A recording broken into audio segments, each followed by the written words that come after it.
जय जिनेंद्र सभी को। आज 16th में है। तो आज हम इष्टोपदेश के स्वाध्याय में गाथा 8 से कंटिन्यू करेंगे, पेज नंबर 12 से। यस्य स्वयं स्वभावाप्ति रभावे कृष्ण कर्मणः तस्मै संज्ञान रूपाय नमोस्तु परमात्मने। जय जिनेन्द्र सभी को। जय तो जिनेन्द्र। अभी तक हमने 7 गाथाएं की। तो 7 गाथा में हमने देखा कि सच्चे देव कौन होते हैं। हमने देखा कि जिन्होंने अपने स्वरूप को अपने आप स्वयं प्राप्त किया, आनंद ज्ञान स्वरूप को, वो ही सच्चे भगवान होते हैं। और उसी पद को प्राप्त करने का हमारा भी लक्ष्य है, और उसी लक्ष्य से हम इष्टोपदेश के स्वाध्याय भी शुरू किया था। फिर हमने ये भी देखा था कि तप से क्या देवगति मिलती है। और देवगति में जो सुख होते हैं और वो इंद्रिय जन्य सुख होते हैं, और वो भी भ्रम और कल्पना मात्र है। वो सुख का आभास है, वो एक्चुअल रियल में सुख नहीं है, क्योंकि वो सब टेम्पररी है।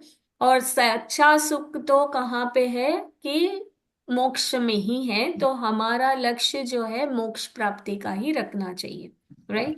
फिर हमने लास्ट गाथा में ये भी देखा था कि जब हमें पता है कि ये इंद्रिय सुख जो है ये सुख नहीं है, ब्रह्म मात्र ही है, फिर भी क्यों हम उसके पीछे लगे हुए हैं। तो आचार्य महाराज जी ने उसके समाधान में लास्ट टाइम बोला था कि उसका मूल कारण मोह संवृतम ज्ञानम, मतलब जो मोह रूपी है वो ज्ञान को मलिन कर रहा है, और उसकी वजह से हमें भी वो नशा चढ़ा है, जैसे किसी ने अल्कोहल लिया और वो डिफरेंशिएट नहीं कर पा रहा है। तो आचार्य महाराज ने वही बोला। तो अभी उससे आगे क्वेश्चन आता है कि ये फिर जो शरीर है, संयोग है, फिर ये सब क्या है, राइट। तो उसका समाधान करते हुए आचार्य महाराज जी ने गाथा नंबर 8 की रचना की। तो हम पहले अभी गाथा नंबर 8 देखेंगे, ठीक है। तो मैं मेरी स्क्रीन शेयर कर रही हूँ।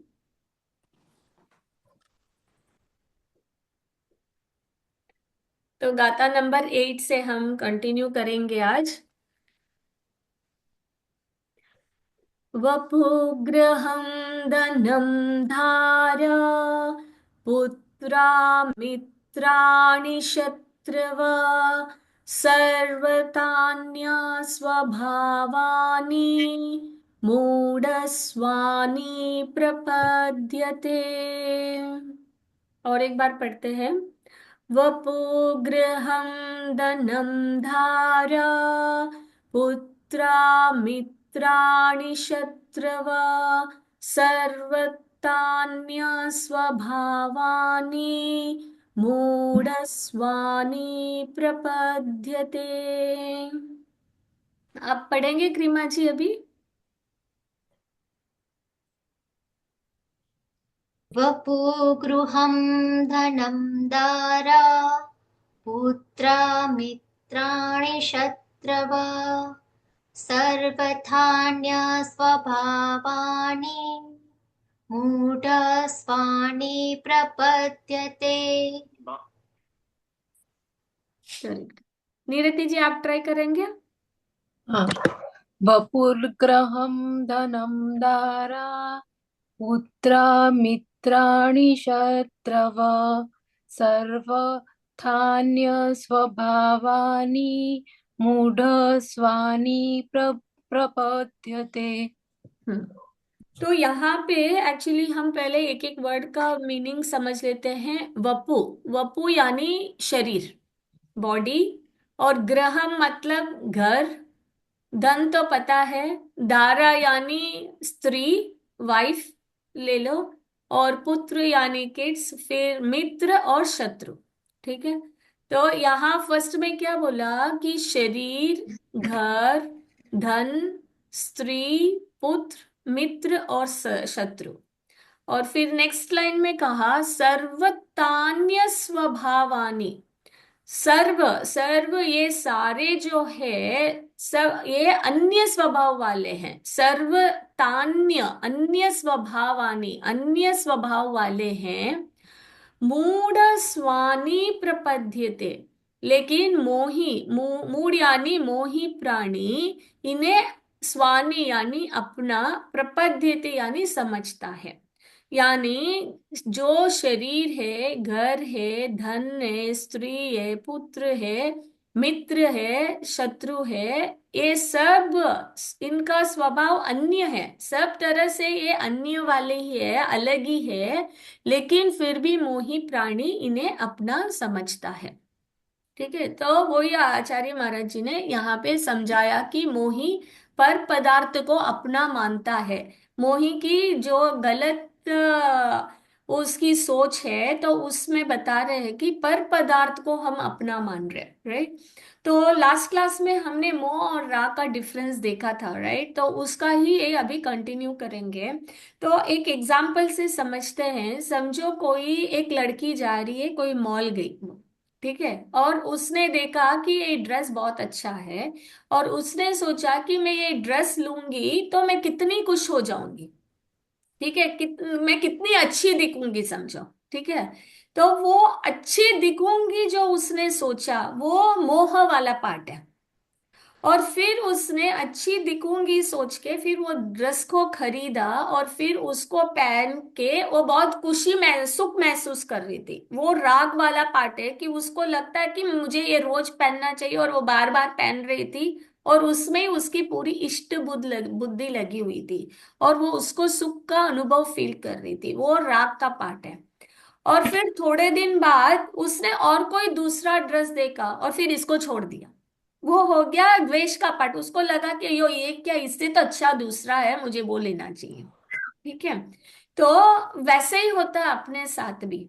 हमें क्या लगता है कि थोड़ी देर लगता है कि ये अच्छा है, राइट। फिर थोड़ी देर बाद हम क्या, उससे दूर हो जाते हैं। तो आचार्य महाराज जी यहाँ पे वही बोल रहे हैं कि जो मोही होता है वो थोड़े, हर कोई चीज में अपनापन करता है। जैसे हम सोचते हैं कि ये शरीर मेरा है, राइट, ये घर मेरा है, हम वैसे सोचते हैं।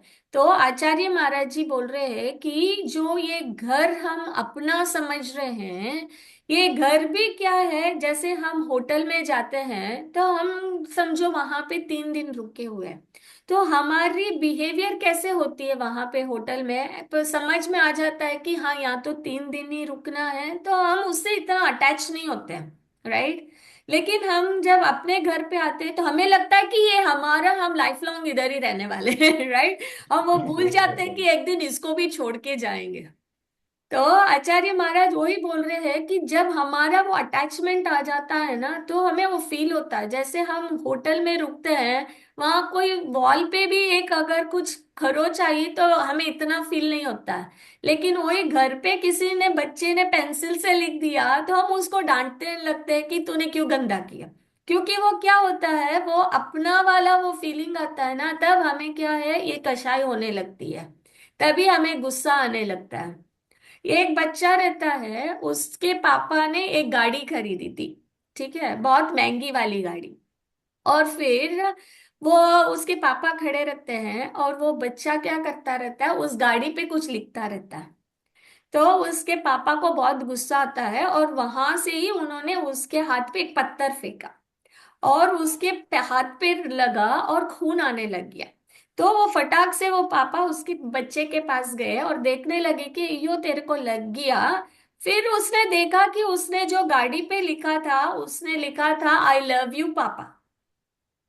तो उसके पापा को फिर बहुत फील लगा कि क्या मैं गाड़ी के लिए मैंने अपने बच्चे को मारा, राइट। तो हम क्या होता है, जब वो अपना वाला वो आ जाता है ना कि मेरी गाड़ी कहीं गंदी ना हो जाए, मेरा घर कहीं ये खराब ना हो जाए, हम ऐसे फील करते हैं कि वो मेरा ही है और मेरे साथ ही रहेगा, कभी ये जाएगा ही नहीं, राइट। तो वैसे ही हम शरीर के साथ भी ऐसे ही करते हैं। जैसे नीलिमा जी ने अभी बताया ना कि पिंपल हुआ, तो हम वैसे ही करते हैं। बाल हमारे सफेद हो जाते हैं तो हमें टेंशन होने लगता है, बाल गिरने लग जाते हैं तो टेंशन होने लगता है, राइट। थोड़े झुर्रियां आ जाती है तो टेंशन होने लगता है। हम सोचने लगते हैं कि हे भगवान, मैं कैसे दिख रही हूँ, मैं क्या दिख रही हूँ, क्योंकि हमें लगता है ना कि मैं अच्छी दिखूंगी तो लोग अच्छा लगेगा, राइट? क्योंकि हमारी मान्यता क्या है कि हम शरीर को बाहर से देख रहे हैं, राइट? तो अगर हम 12 भावना में भी देखते हैं तो वहां पे सब ऐसे ही बताया है कि जो शरीर है अपना, इससे गंदा दुनिया में और कोई नहीं है। क्योंकि अगर आपको कट आ जाता है या ऑपरेशन करते हुए अगर आपने किसी को देखा है तो आपको समझ में आएगा कि वो शरीर अंदर से कितना गंदा है, राइट? हम उसको देखना भी पसंद नहीं करेंगे। और फिर जैसे कोई किसी को लूज मोशन होता है तो वो तो ठीक है, लेकिन अगर हमने अपने मुंह में खाना डाला, वो मुंह से भी वो वॉमिट हो जाती है, तो भी वो वापस किसी को रखना पसंद नहीं होता। मतलब हमें समझ में आता है कि कोई भी चीज जब शरीर के साथ वो जुड़ती है वो सब कितनी मलिन हो जाती है, राइट? तो वही बोलते हैं कि शरीर जितना गंदा है, एक्चुअली दुनिया में इतना गंदा कुछ भी नहीं है। लेकिन हम इस शरीर को ही अपना मान के सोचते हैं कि हाँ, मैं ऐसे करूंगी तो मैं इतना सुंदर रखूंगी, मैं ऐसे करूंगी तो ऐसे सुंदर, और हम उस शरीर के पीछे ही लगे हुए हैं और सुखी दुखी वो उससे हो रहे हैं, राइट? टेंशन हो जाता है कभी। तो आचार्य महाराज जी यही बोल रहे हैं कि शरीर भी नश्वर है, ये बहुत असुचि का घर है। तो इस पे तू इतना ध्यान दे रहा है, तेरी जो खूबसूरती है वो तेरे अंदर अपने भावों से है, राइट? जो हम देख नहीं रहे। तो वो बोल रहे हैं कि अपना टाइम आप अपने अंदर भावों पे दो, ताकि आपके परिणाम कैसे निर्मल हो, आप कैसे करुणा और दया के भाव रख सकते हो, आप कैसे अपने राग द्वेष को कम कर सकते हो। तो वो सोचो, ध्यान करो। तो वो वही बता रहे हैं कि मोही जो होता है वो पर पदार्थ को अपना मानता है। तो ये एक क्या है, एक इंडिकेशन है मेजरमेंट के लिए, राइट? तो हम सब क्या है संसार में ना, पहले तो शरीर से लगे हुए हैं। तो बोल रहे हैं कि शरीर में भी जो है, ये शरीर भी अपना एक्चुअली जो जीव है, अपनी आत्मा, उसका एक घर है। लेकिन ये भी जो शरीर है टेम्पररी वाला घर है, राइट? तो ये भी एक टेम्पररी वाला घर है, इसको भी छोड़ना है। और वो तो छोड़ के हम शरीर ही नहीं, शरीर से जो भी रिलेटेड है उन सबको अपना मान रहे हैं। तो वो बोल रहे शरीर ही तेरा नहीं है तो बाकी चीजों को अपना कैसे मान सकता है, राइट? तो वही मान्यता को यहाँ पे इष्टोपदेश का मेन उद्देश्य क्या है कि वो भेद विज्ञान करना बता रहे हैं, ताकि जब हमें अपना भेद विज्ञान समझ में आएगा कि मैं कौन हूँ रियल में, राइट? तो अपने आप जो हमारे जो ये राग द्वेष की आसक्ति है वो धीरे धीरे कम हो जाएगी।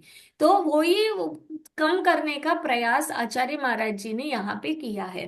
तो उन्होंने वही बोला कि शरीर को कैसे ये मान रहा है, अपना मान रहा है।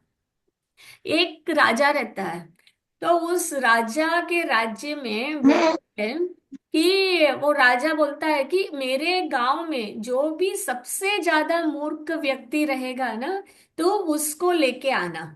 तो एक मूर्ख को लेके आते हैं और वो राजा के पास रहता है।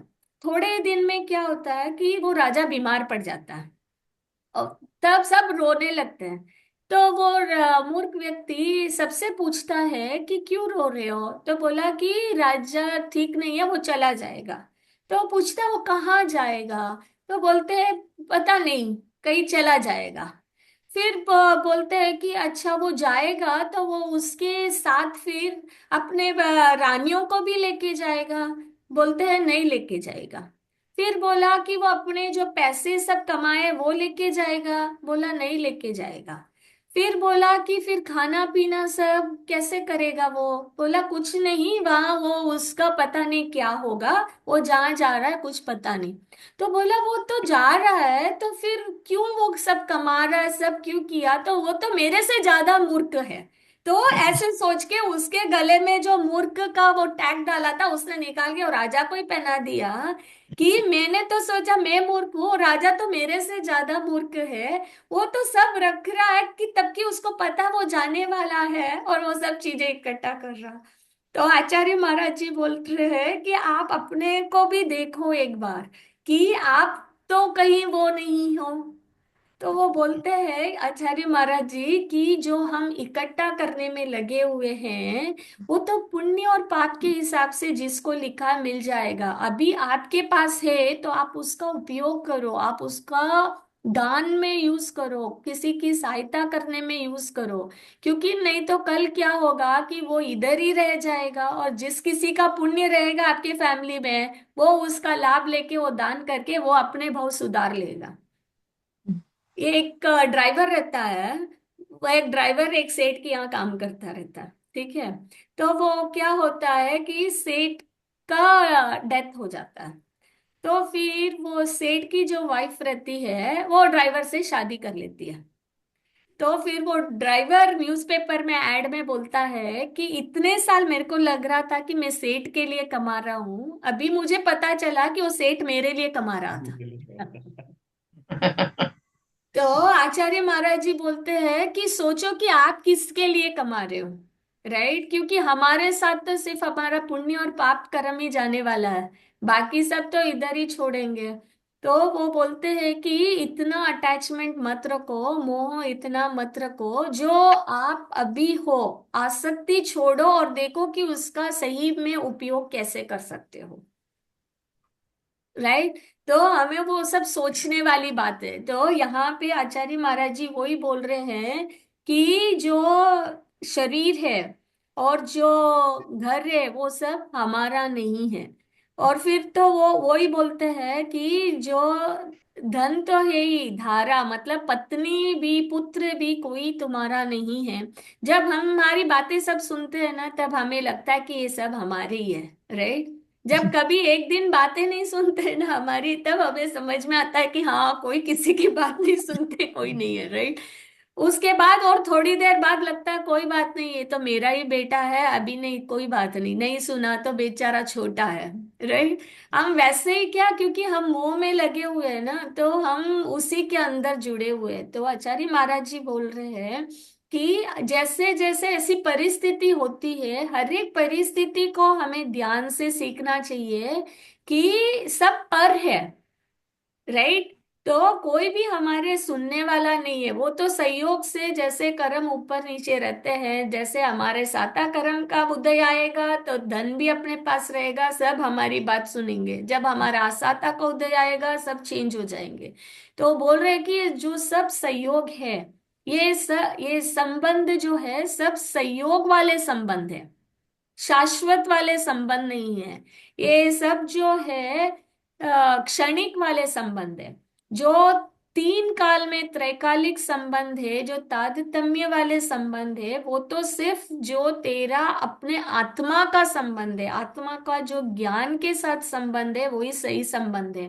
तो वो बोलते हैं कि हमारे करना कुछ नहीं है हमें, ऐसे नहीं कि हमें गृहस्थी सब छोड़ के क्या मुनिराज बनना है। वो बोलते हैं कि पहले फर्स्ट स्टेप तो हमें ये समझना है कि स्व क्या है और पर क्या है, राइट। तो हमारे हर एक थॉट में वो बोलते हैं कि एक फिल्टर डालना चाहिए।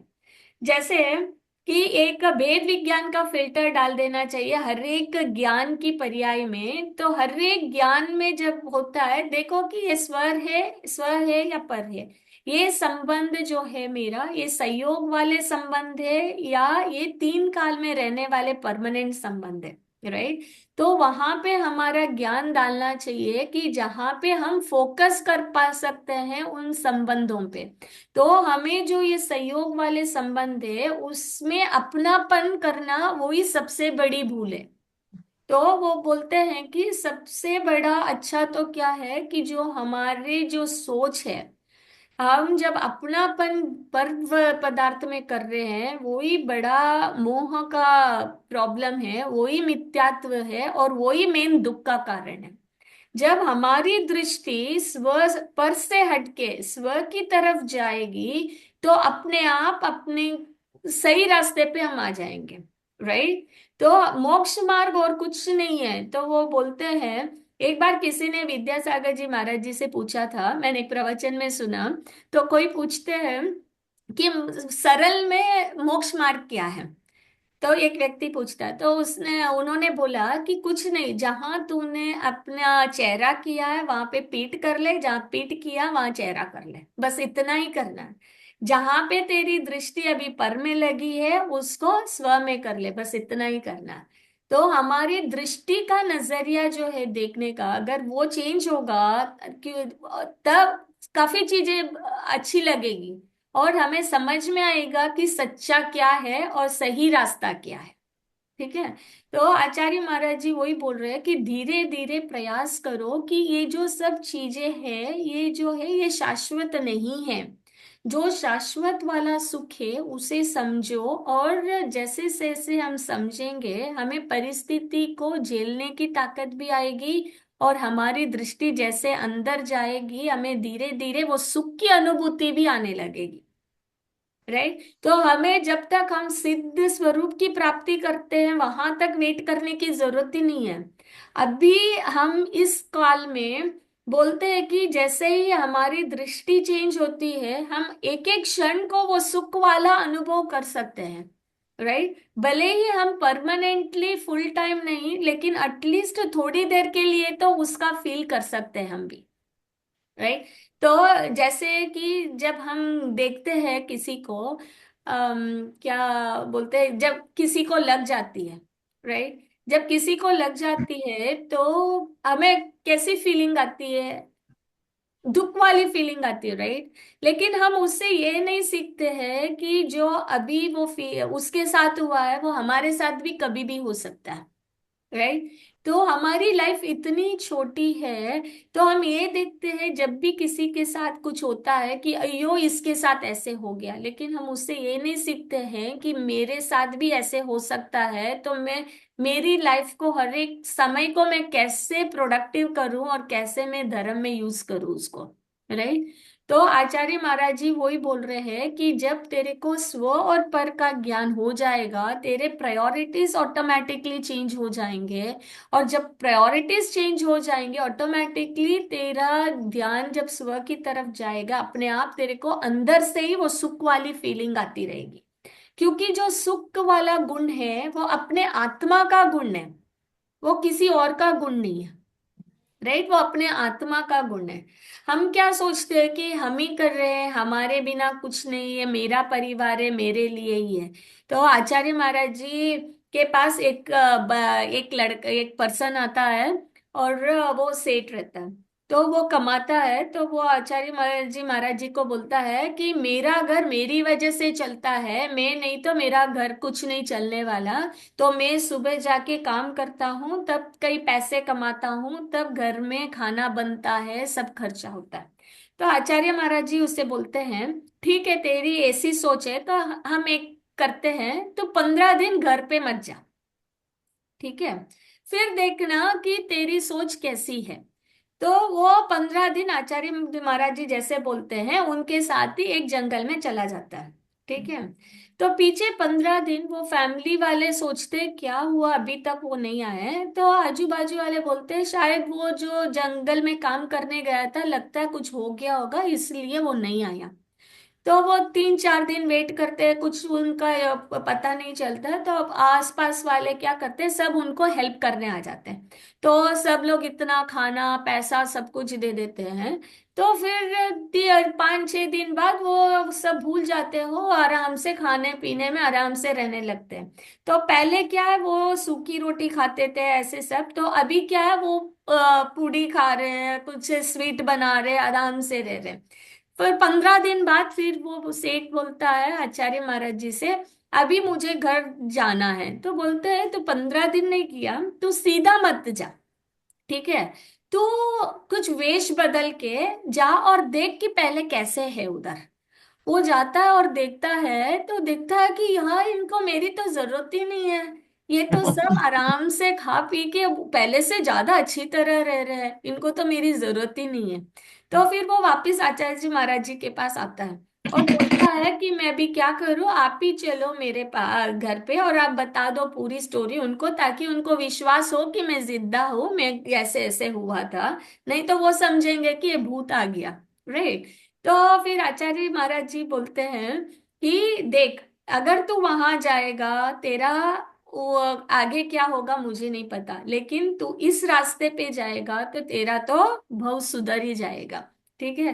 तो वो तो एक स्टोरी थी, लेकिन हमें क्या करना उससे, वो सोचने वाली बात है, राइट। अगर हम भी अपनी आंख बंद करके देखेंगे तो हमें, अभी आंख खोल के देखते हैं तो हमें लगता है कि हाँ सबको हमारी जरूरत है, राइट। लेकिन आंख बंद करके अगर एक बार सोचते हैं कि कल मैं नहीं हूं, तो भी काम चल जाता है। तो आचार्य महाराज जी वही बोल रहे हैं कि पीछे पीछे मत लगो, आप अपना कल्याण करने का रास्ता देखो। क्योंकि किसी को भी इतना डिपेंडेंसी नहीं रहती है, अकल हम नहीं है तो अपने आप कुछ और चलता रहता है लाइफ में। क्योंकि हम इतना व्यस्त हो जाते हैं ना, हमें ऐसे लगता है कि मेरे मेरे बच्चे को खाना नहीं खिलाऊंगी तो वो भूखा रह जाएगा, मैं खाना नहीं बनाऊंगी तो भूखा रह जाएगा, मैं जॉब नहीं करूंगी तो पैसा नहीं आएगा।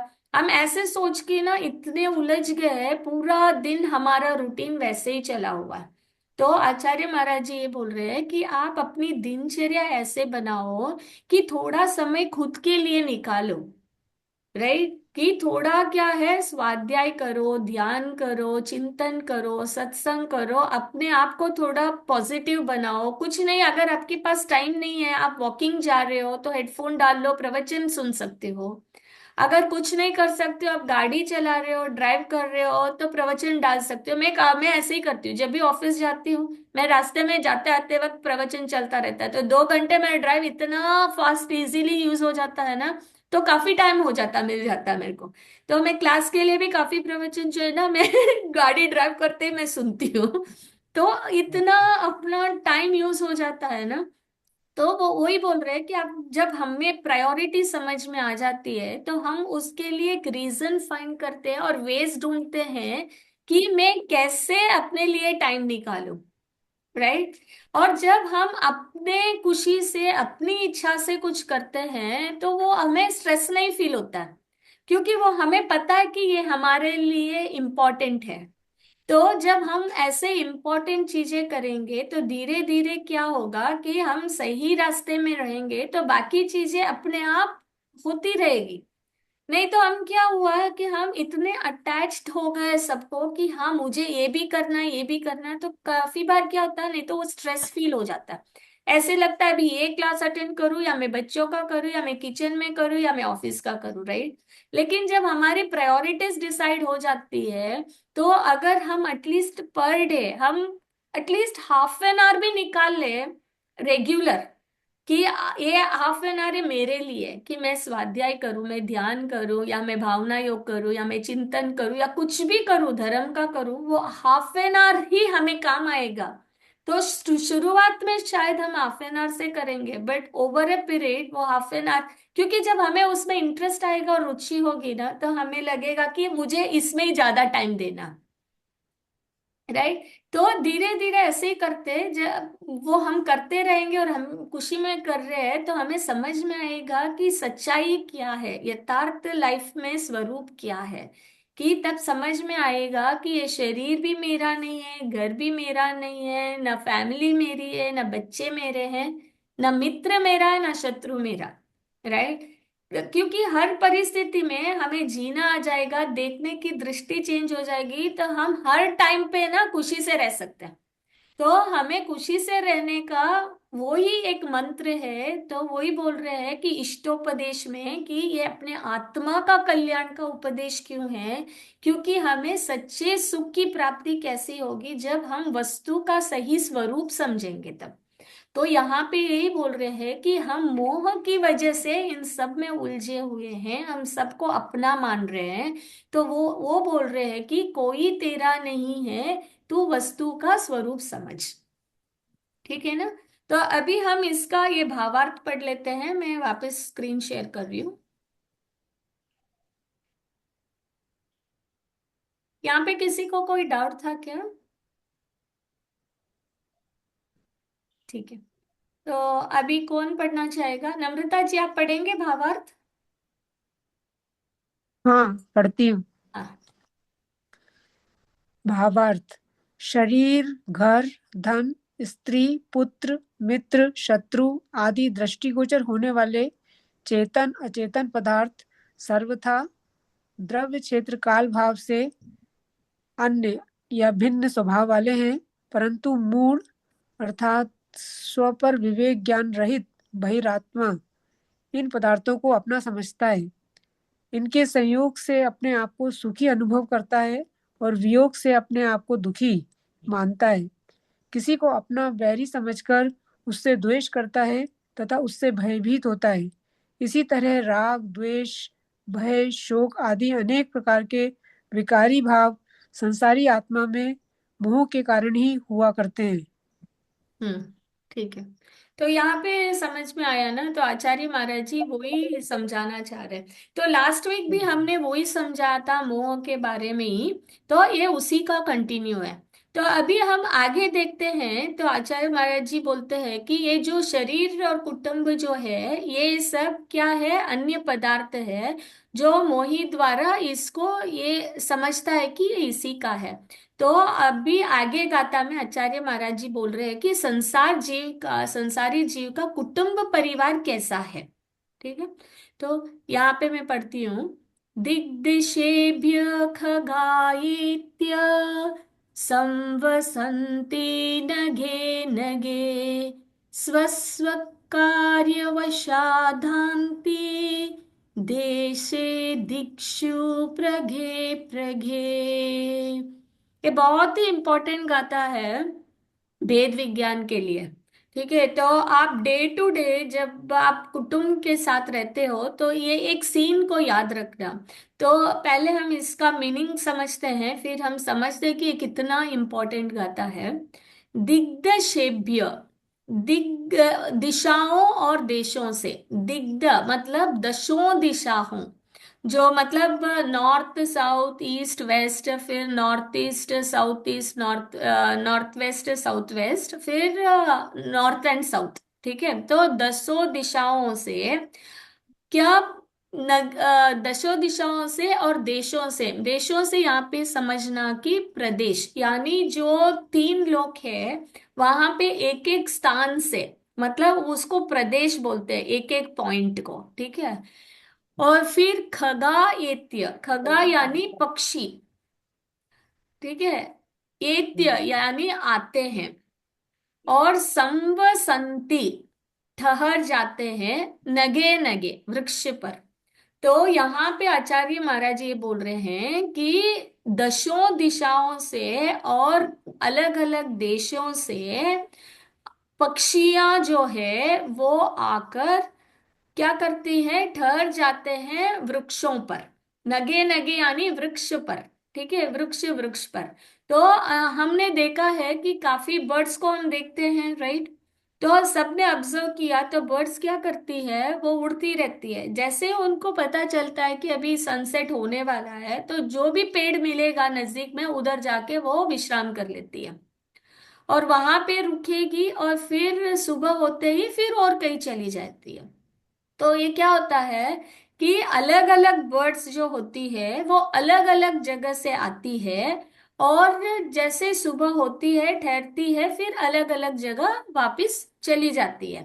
तो वो अलग अलग जगह चली जाती है, वही नेक्स्ट पैरा में नेक्स्ट लाइन में बोला है कि स्वस्व कार्य वशादांति, अपने अपने कार्य के वश से देशे दिक्षु प्रगे प्रगे, भिन्न भिन्न देश और दिशाओं में उड़कर चले जाती है। राइट। तो वो वही बोल रहे हैं अपना लाइफ भी कैसे है। राइट। यह सोचने वाली बात है कि अपनी लाइफ कैसे है।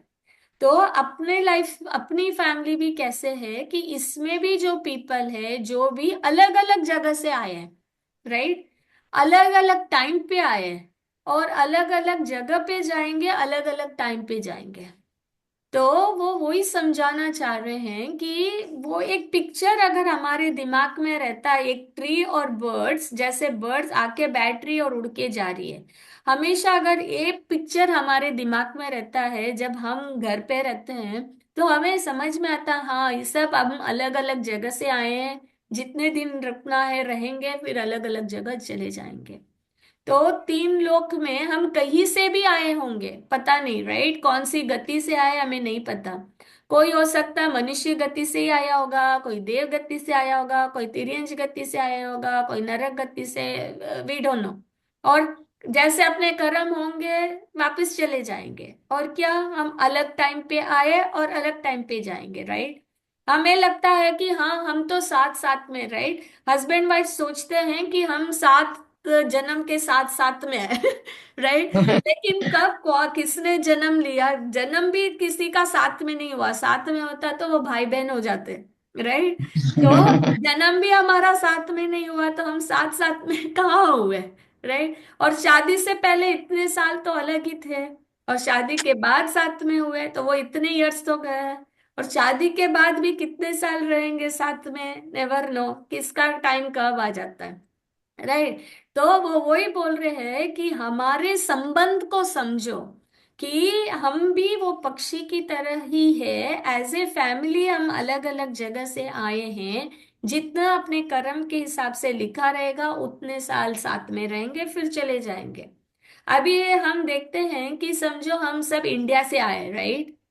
तो हम तो साथ में इंडिया में थे और हम इतना दूर आ गए, कितना डिफरेंस हो गया।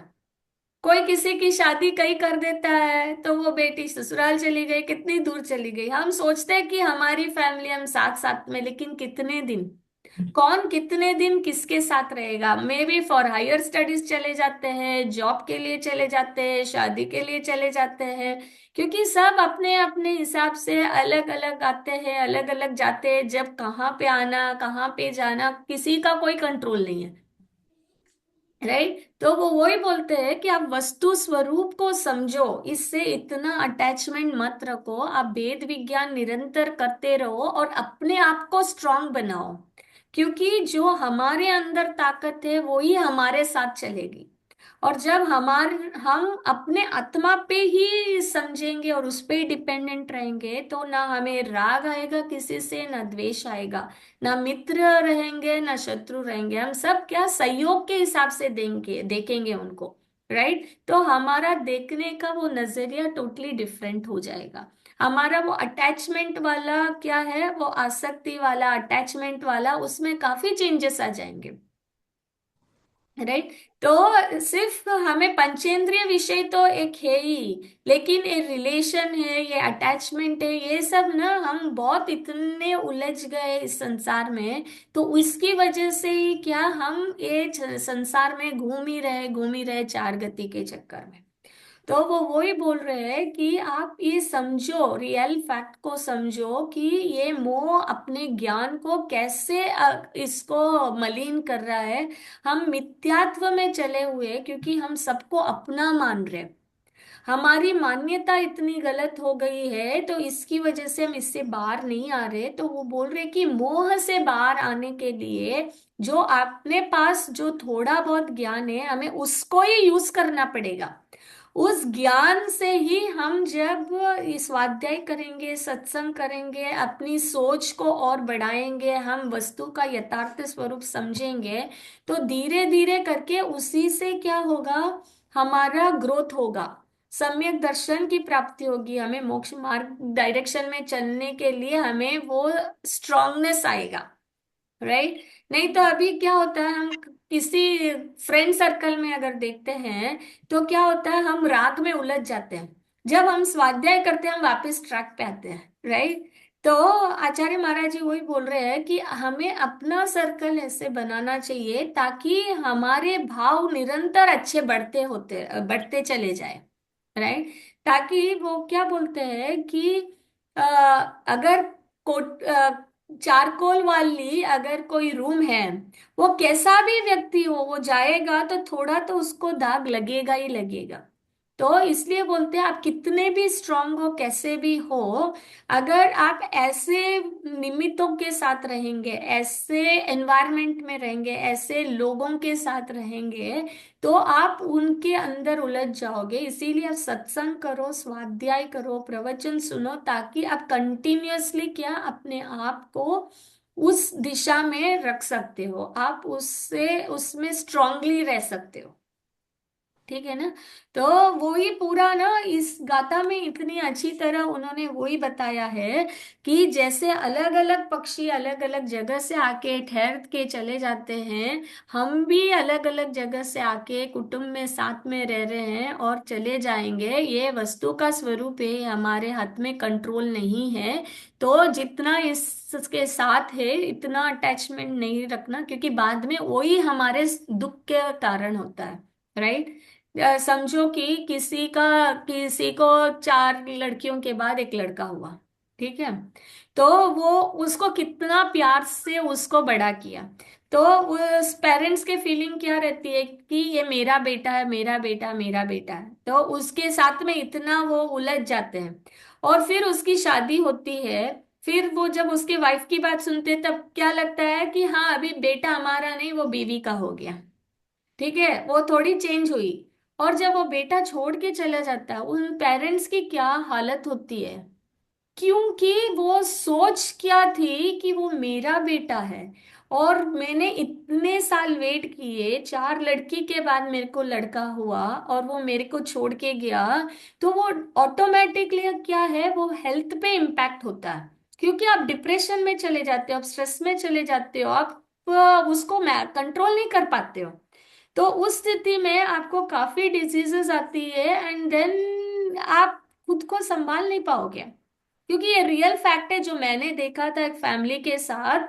उनके 6 लड़कियां थी और एक बेटा था, और इतने साल वेट करके वो बेटा अलग हो गया और उस मदर को इतना डिप्रेशन हुआ एंड शी पास्ड अवे। तो अभी हम क्या बोलेंगे कि पुत्र जो है वो मेरे सुख का कारण है या दुख का कारण है? राइट। क्योंकि ये यू कांट कंट्रोल। हम सिर्फ क्या परिस्थिति हम अपने हाथ में है ही नहीं। आचार्य प्रमाण सागर जी महाराज तो बार बार बोलते हैं कि परिस्थिति हम अपने हाथ में नहीं, मनस्थिति हम संभाल सकते हैं। तो आप परिस्थिति को अगर संभालना है तो कंट्रोल में है ही नहीं, तो हमें अगर हमारी मनस्थिति को संभालना है तो हमें धर्म का सहारा लेना ही पड़ेगा। हम धर्म इसीलिए नहीं कर रहे हैं कि हमें चमत्कार चाहिए। हम धर्म इसीलिए नहीं कर रहे कि हाँ ठीक है मेरे आगे के भव सुधर जाए, मुझे मोक्ष जाना है। हमें every step of the life अगर शांति से खुशी से जीना है तो और कोई दूसरा रास्ता ही नहीं है, धर्म ही एक रास्ता है जो हमें खुशी से, शांति से, सहज भाव से स्ट्रांगली रहने की शिक्षा और हिम्मत दे सकता है। राइट। तो आचार्य महाराज जी ने ये जो इष्टोपदेश नामक ग्रंथ में हर एक संसार का जो हमारे डेली एवरी प्रॉब्लम है उनका सोच की वजह से कैसे हम उलझे हुए हैं, इस सोच से हम बाहर आके हम कैसे सुखी रह सकते हैं। हम सिर्फ एक भेद विज्ञानी एक वो है, क्या बोलते हैं, हैमर समझ लो, जिसकी वजह से हम अपने आप को स्ट्रांग रख सकते हैं। तो वो बोलते हैं कि जो आपका ज्ञान है उसमें एक वेद विज्ञान का फिल्टर लगा लो और every step, every second observe करते रहो, तो अपने आप आपको समझ में आएगा कि वस्तु स्थिति कैसी है। राइट। हमें धर्म करने के लिए हमें बुक्स पढ़ने की जरूरत नहीं है। वो बोलते हैं कि आप 10-15 स्वाध्याय ग्रंथ पढ़ने की कोई जरूरत नहीं है। आप सिर्फ एक समझ लो कि भेद विज्ञान और उसको कैसे करना है, वो एक काफी है हमें मोक्ष जाने के लिए और सुखी रहने के लिए। राइट। क्योंकि हम सिर्फ क्या कर रहे हैं, सबको अपना अपना मान के उन सब में उलझे हुए हैं। तो वो बोलते हैं कि सिर्फ एक वेद विज्ञानी एक वो ताकत है जो हमें संसार में सहज रहना सिखाएगी। तो यहाँ पे इसीलिए पूरा जो संसार का जो मोह है, राग और द्वेष है, जैसे जैसे हम उसको समझेंगे, जैसे हमारी आसक्ति कम होगी, वैसे ही हम अपने इष्ट की प्राप्ति कर लेंगे। तो वही मेन उद्देश्य है इस ग्रंथ का। ठीक है ना। तो हम इसका एक बार भावार्थ पढ़ते हैं, मैं वापस शेयर करती हूँ। हर्षिता जी आप पढ़ेंगे अभी इसका भावार्थ?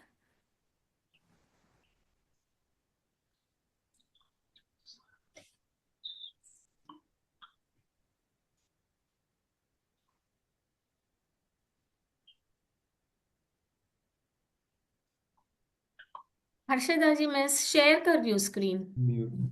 सॉरी, मैंने म्यूट कर दिया था, अनम्यूट कर दिया था, अभी अनम्यूट ओके। कर दिया। भावार्थ संध्याकाल के समय जैसे भिन्न भिन्न देश और दिशाओं के आकार पक्षी वृक्ष पर वास करते हैं, रात्रि में निवास करते हैं और प्रातः काल होते ही निज निज कार्य की परतंत्रता से देश और दिशाओं में चले जाते हैं। जिस दिशा से आए हैं उसी दिशा में जाने का नियम नहीं है। किसी भी दिशा और देश में इच्छानुसार चले जाते हैं। यह आचार्य देव ने दृष्टांत देकर दृष्टांत गर्भित वस्तु का स्वरूप अवगत कराया है कि हे मूढ़ात्मा, पक्षियों के समान ये पुत्र मित्र शत्रु आदि चारों गतियों से आकर एक कुलरूपी वृक्ष पर अपनी आयु पर्यंत रहते हैं और आयु के समाप्त हो जाने पर स्वकीय कर्मानुसार चारों गतियों में चले जाते हैं। अतः तेरी हित बुद्धि में ग्रहण किए हुए ये पुत्र पौत्रादि अन्य स्वभाव वाले हैं। यदि तेरे होते होते तो तुझको छोड़कर तेरी आज्ञा बिना अवस्थान्तर यानी मरण को प्राप्त क्यों होते। अतः आत्मान इनमें जो तेरी अपनत्व बुद्धि है उसको छोड़ दे, यथावत वस्तु के स्वरूप को समझ। हाँ, उत्थानिका हाँ, नहीं आचार्य नहीं, आगे यहाँ के पे पॉज करते हैं। तो आचार्य महाराज जी ना वही बोल रहे हैं, तो वो बार बार वही बोलना चाह रहे हैं कि तू समझ कि कौन तेरा है, कौन क्या है, तेरा ये भाव जा रहा है, ये हमारा मनुष्य भाव इतना अनमोल है।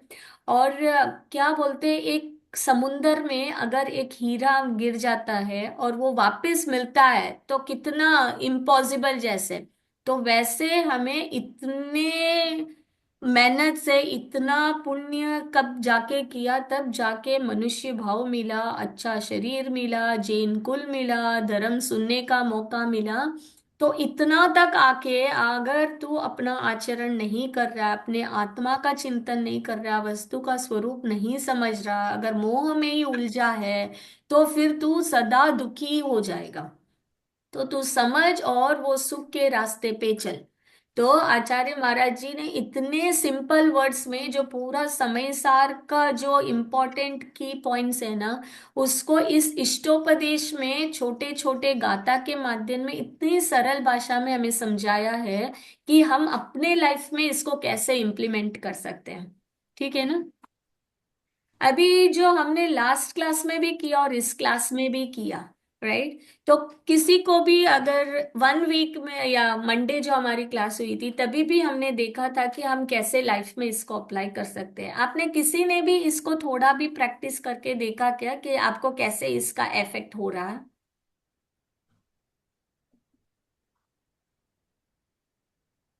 कोई भी एक चीज हुई, कोई भी एक किसी को देखा तो आपके भाव कैसे भी हुए कि हाँ इसमें ऐसे बोला था, मुझे ऐसे नहीं करना। किसी ने भी कुछ इम्प्लीमेंट किया क्या?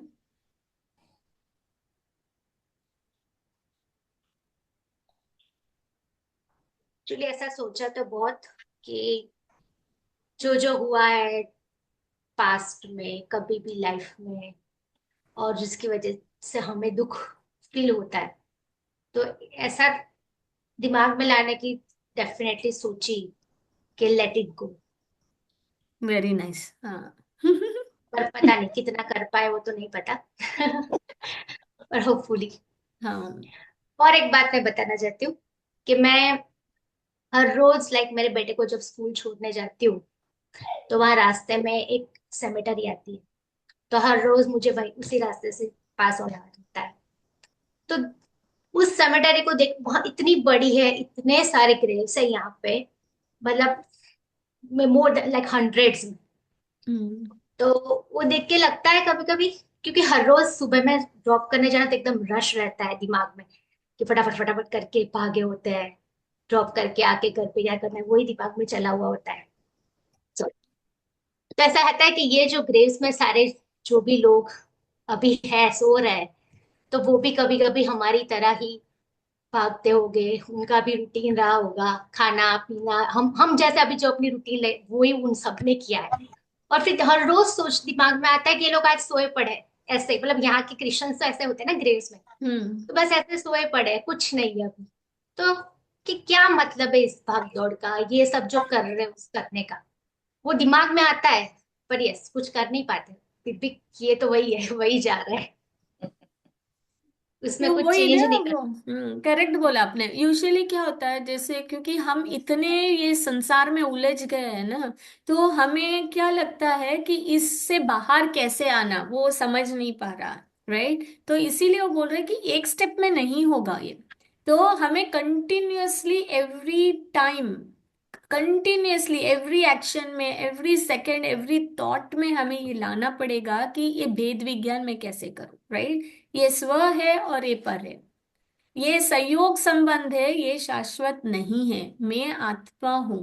राइट, ये ऐसे ही रहेंगे, मैं इसको चेंज नहीं कर सकता, ये मेरे हाथ में नहीं है, परिस्थितियां ऐसी रहेगी, मेरे को भागना नहीं चाहिए। राइट, खुद के लिए एटलीस्ट हम हाफ एन आवर निकाल सकते हैं तो it's a great achievement start करने के लिए। एटलीस्ट हम टीवी कम देख सकते हैं, हम सोना कम कर सकते हैं। पता हमारी लाइफ हम कैसे बढ़ा सकते हैं? हम सबके पास 24 आवर्स ही है पर डे। राइट, लेकिन कोई तो बोलता है कि मैं 24 आवर्स में मैं इतना कर लेता हूँ, और कोई बोलता है मेरे पास टाइम ही नहीं है। तो दो ही काम कर सकते हैं, एक तो हम अपने प्रायोरिटीज को चेंज करके जो जो चीजें नहीं करना उसको निकालनी पड़ेगी, और दूसरा क्या है, हमें थोड़ा कम सोना पड़ेगा। अगर हम पर डे 1 आवर जल्दी उठते हैं तो हमें कितना लाइफ का टाइम मिल जाता है एक्स्ट्रा। हम्म। राइट, क्योंकि हम दूसरा हम लाइफ को बढ़ा ही नहीं सकते, क्योंकि आयु कर्म हमारा जन्म से पहले ही निश्चित है। लेकिन हम per day at least 1 hour extra जल्दी उठते हैं, तो वो 1 आवर हम अपने लिए स्वाध्याय समय के लिए यूज कर सकते हैं।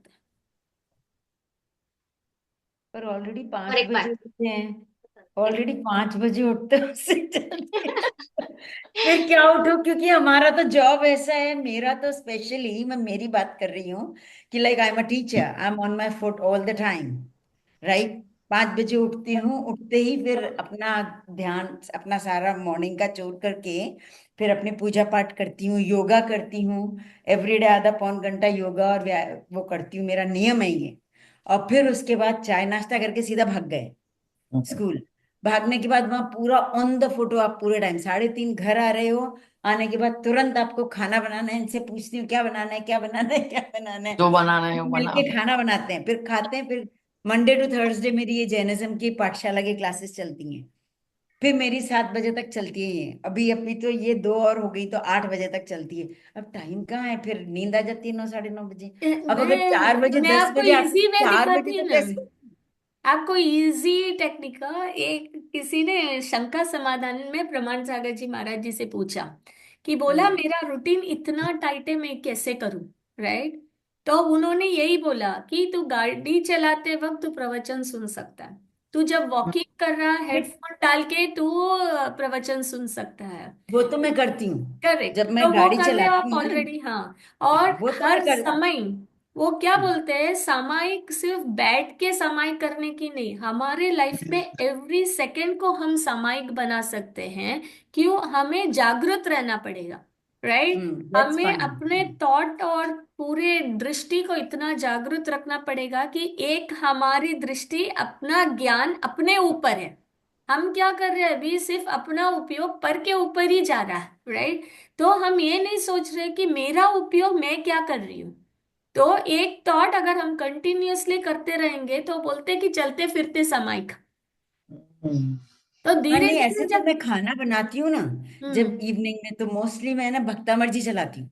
तो वो 1 घंटा 5 मिनट का भक्ता मर्जी होता है, उतने में मेरा खाना बन जाता है। तो वो अच्छी बातें भी जा रही है और खाने में भी मन लग रहा है, बनाने में भी। करेक्ट, तो हाँ। ये भी मैं करती हूँ, ये तो हाँ, मैं करती हूँ। हाँ, मैं भी जब किचन में काम करती रहती, प्रवचन चला हुआ रहता, कुछ ना कुछ ड्राइव करो ये तब। तो ये चलाते हाँ, रहते मेरे तो। हम्म। करेक्ट, हाँ। हाँ, तो ये हम ना ये मतलब ये सही है। करेक्ट, आप बहुत अच्छा कर रहे हो एक्चुअली। हम ना ये काफी छोटी छोटी चीजें पहले मैं भी नहीं करती थी, जैसे मैंने शंकर समाधान और प्रभान सागर जी महाराज जी के काफी सुने ना, तो उन्होंने छोटे छोटे टिप्स इतने अच्छे दिए ना, हाँ, यस, तो वो यस। हम एज अट ए बिजी शेड्यूल हमें कर सकते हैं। और इससे क्या होगा, हमें थोड़ी तो धर्म में रुचि लगेगी, नहीं सुनने से तो अच्छा कुछ तो हम कर रहे हैं, कुछ तो कुछ तो अच्छा कान लगा। में जाएगा बार बार, तो धीरे धीरे क्या होगा कि हमारी प्रायोरिटीज फिर चेंज होगी, और प्रायोरिटीज चेंज होगी तो हमें और टाइम मिलेगा। जैसे पहले हम क्या कंटिन्यूअस व्हाट्सएप देखते थे, कितना टाइम फोन में लगाते थे, अभी मैं फोन कॉल्स में कम बातें करती हूँ। अभी व्हाट्सएप क्या दिन में 2 बार देख लिया तो बहुत है, कंटिन्यू अगर मुझे किसी ने मैसेज किया जब तक वो कॉल नहीं करते, मैंने देखा हुआ भी नहीं रहता काफी बार, वैसे हो जाता कि रात को सोते वक्त 5 मिनट देख लो, दैट्स इट। वैसे सही नहीं बात। तो, हाँ तो हमें ना काफी टाइम मिल जाता है फिर।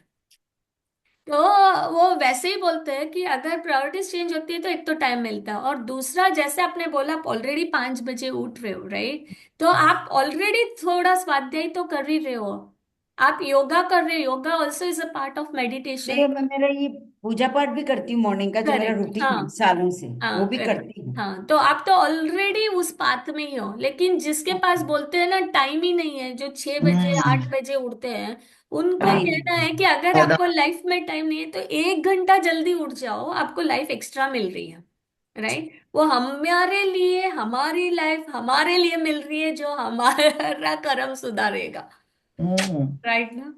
हम्म।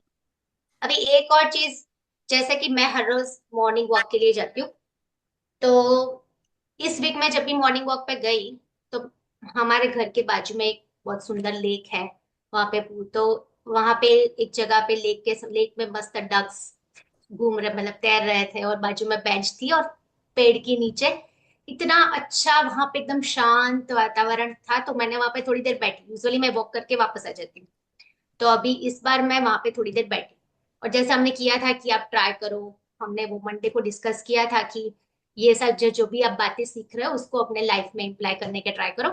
तो मैं बैठ के वहां पे फिर से वो गाथा, सारी फोन में ही होता है, था तो इजी था, तो निकाल के बैठ के फिर वहां पे बैठ के फिर से सारा पढ़ा।